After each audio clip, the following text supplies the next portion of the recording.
Iran लंबे समय से एक परमाणु कार्यक्रम चला रहा है। उसके इस कार्यक्रम की अमेरिका को जब भनक लगी तभी से इस पर उसकी बुरी नजर है। वो ईरान को परमाणु संपन्न देश नहीं बनने देना चाहता, क्योंकि ईरान उसका पुराना दुश्मन है और दुश्मन का ताकतवर होना किसे पसंद होगा, यानी किसी को नहीं। ऐसे में अमेरिका हमेशा ईरान के इस परमाणु कार्यक्रम को बर्बाद करने में लगा रहता है। अब एक बार फिर अमेरिकी समर्थन वाले इजराइल और हमास की जंग के बीच ईरान का परमाणु कार्यक्रम भी निशाने पर है। हेलो दोस्तों, मैं हूं अरविंद योगराज। इजराइल फिलिस्तीनी युद्ध से जुड़ा ये कड़क अपडेट जिसमें ईरान बड़ी भूमिका में है, तो आज बात इसी से जुड़ी हुई। इजरायली प्रधानमंत्री बेंजामिन नेतन्याहू ने कहा कि पिछले महीने इजराइल ने ईरान पर हवाई हमले कर ईरान के परमाणु कार्यक्रम उसके एक कंपोनेंट को नुकसान पहुंचाया। उनका कहना है कि इससे ईरान की परमाणु हथियार बनाने की क्षमता कम होगी। नेतन्याहू ने सोमवार को इजराइल की संसद नेसेट में दिए भाषण में कहा कि इस हमले में उनके परमाणु कार्यक्रम का एक खास कंपोनेंट प्रभावित हुआ है। हालांकि उन्होंने इस बारे में कोई अधिक जानकारी नहीं दी कि किस कंपोनेंट को नुकसान पहुंचा है। आपको बता दें कि परमाणु हथियारों के लिए यूरेनियम सबसे महत्वपूर्ण चीज मानी जाती है और इसका संवर्धन भी बहुत सेंसिटिव होता है। बीते 26 अक्टूबर को इजरायली लड़ाकू विमानों ने ईरानी सैन्य संपत्तियों को निशाना बनाते हुए 3 बार हमला किया। ईरान ने इजराइल पर करीब 200 बैलिस्टिक मिसाइलें दागी थी और इस तरह से इजराइल ने हिजबुल्लाह नेता जो वहां के हसन नसरल्लाह हैं और हमास नेता इस्माइल हानिये की हत्या कर दी थी। इसके बदले में ईरान ने इजराइल पर मिसाइल दागी थी। उधर इजराइल ने जब ईरान के परमाणु कार्यक्रम पर हमला किया तो वहां के सर्वोच्च नेता अली खामेनेई ने कहा कि हमलों को बढ़ा चढ़ाकर नहीं बताया जाना चाहिए और न ही कम करके आंका जाना चाहिए। संयुक्त राज्य अमेरिका में राष्ट्रपति जो बाइडेन ने हमलों से पहले कहा था कि वो ईरानी परमाणु स्थलों पर हमले का समर्थन नहीं करेंगे, क्योंकि इससे क्षेत्र में और अधिक तनाव बढ़ने की आशंका बढ़ जाएगी। उधर परमाणु कार्यक्रम पर हमले के इजरायली दावों पर ईरान ने अभी तक कोई टिप्पणी नहीं की है। पिछले हफ्ते ईरानी राष्ट्रपति मसूद पेजेश्कियन ने अंतर्राष्ट्रीय परमाणु ऊर्जा एजेंसी यानी IAEA के प्रमुख राफेल ग्रॉसी से कहा कि उनकी सरकार जनवरी में अमेरिका के नवनिर्वाचित राष्ट्रपति डोनाल्ड ट्रंप के शपथ ग्रहण से पहले अपने परमाणु कार्यक्रम से जुड़ी चिंताओं को दूर करने के लिए तैयार है।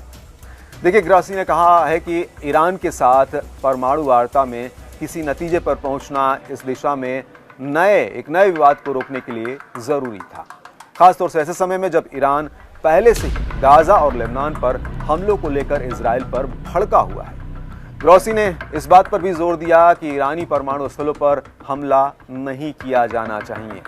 अच्छा, आगे बढ़ने से पहले अगर आप इस चैनल पर नए हैं, देश दुनिया की खबरें जानना आपको अच्छा लगता है, तो इसे सब्सक्राइब कर लें। घंटी के निशान को भी दबाकर ऑल कर लें, क्योंकि कड़क खबरों की भरमार है यहाँ। तो चलिए अब वापस खबर पर लौटते हैं। अब ये भी जान लेते हैं कि क्या है ईरान का न्यूक्लियर प्रोग्राम और आखिर ये निशाने पर क्यों है। कहीं उस पर हो रहे इजरायली हमलों में अमेरिका की भूमिका तो नहीं है। देखिए, इन सब पहलुओं को सामने हम रखेंगे, लेकिन पहले आपको ले चलते हैं साल 2015 में, जहां पर लंबे समय से प्रयास से ईरान और अमेरिका सहित 5 अन्य देशों का परमाणु करार हुआ। इस समझौते पर पूरी दुनिया ने राहत की सांस ली थी और लोगों को उम्मीद थी कि ईरान के परमाणु कार्यक्रम से पैदा हुआ अंतर्राष्ट्रीय तनाव शांत होगा और पूरा विश्व फिर से ईरान के साथ अपने आर्थिक संबंध को बेहतर करेगा। हुआ भी ऐसा ही, लेकिन तत्कालीन राष्ट्रपति डोनाल्ड ट्रंप द्वारा इस परमाणु कार्यक्रम को, इस करार को तोड़ने से एक बार फिर से अंतर्राष्ट्रीय संकट की आशंका पैदा हो गई है। क्या है ईरान का परमाणु कार्यक्रम? तो 1950 के दशक में ईरान ने शांतिपूर्ण तरीके से परमाणु कार्यक्रम की शुरुआत की थी। बात तब बिगड़ी जब 2002 में ये बात सामने आई कि NPT यानी नॉन प्रोलिफरेशन ट्रीटी या परमाणु अप्रसार संधि पर हस्ताक्षर करने के बावजूद ईरान अपने नाभिकीय हथियारों को तेजी से इकट्ठा कर रहा है। इससे अंतर्राष्ट्रीय समुदाय में ईरान के परमाणु कार्यक्रम को लेकर चिंता बढ़ने लगी।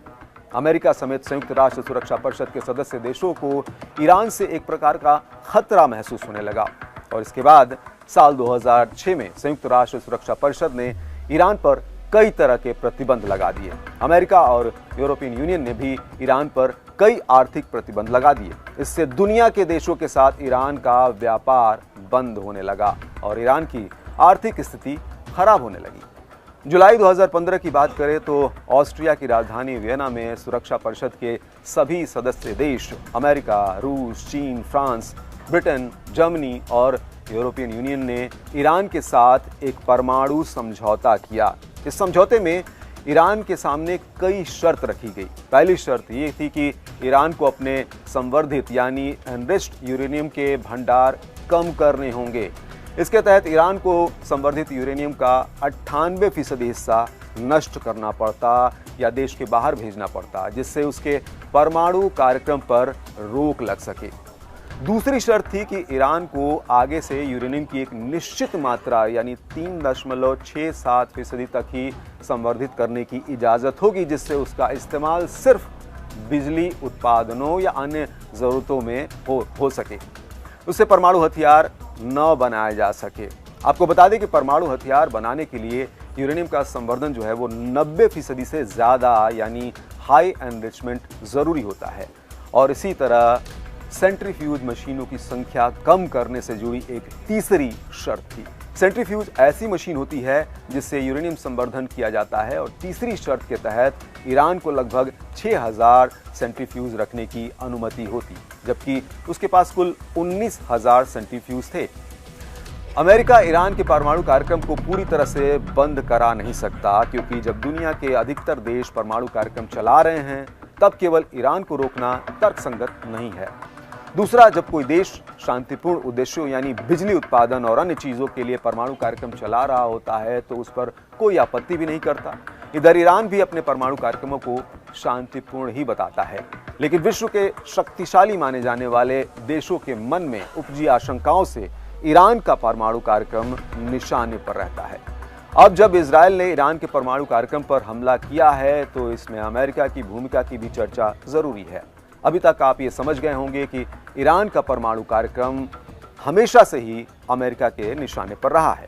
ऐसे में हो सकता है कि कहीं अमेरिका ने ही इजरायल के जरिए ईरान के परमाणु स्थलों पर हमला कराया हो, क्योंकि इजरायल गाजा में जो कुछ भी कर रहा है उसमें अमेरिका पूरी तरह से उसके साथ है। अमेरिका हथियार से लेकर खुफिया इनपुट तक इजरायल को दे रहा है। जानकारों का यह भी कहना है कि देखने में भले ही लग रहा है कि इजरायल और हमास युद्ध लड़ रहे हैं, लेकिन ये युद्ध इनडायरेक्ट तरीके से अमेरिका और ईरान ही लड़ रहे हैं। अगर ऐसा है तब इस बात की पूरी संभावना है कि ईरान के परमाणु स्थल पर हमले में अमेरिका की भूमिका है।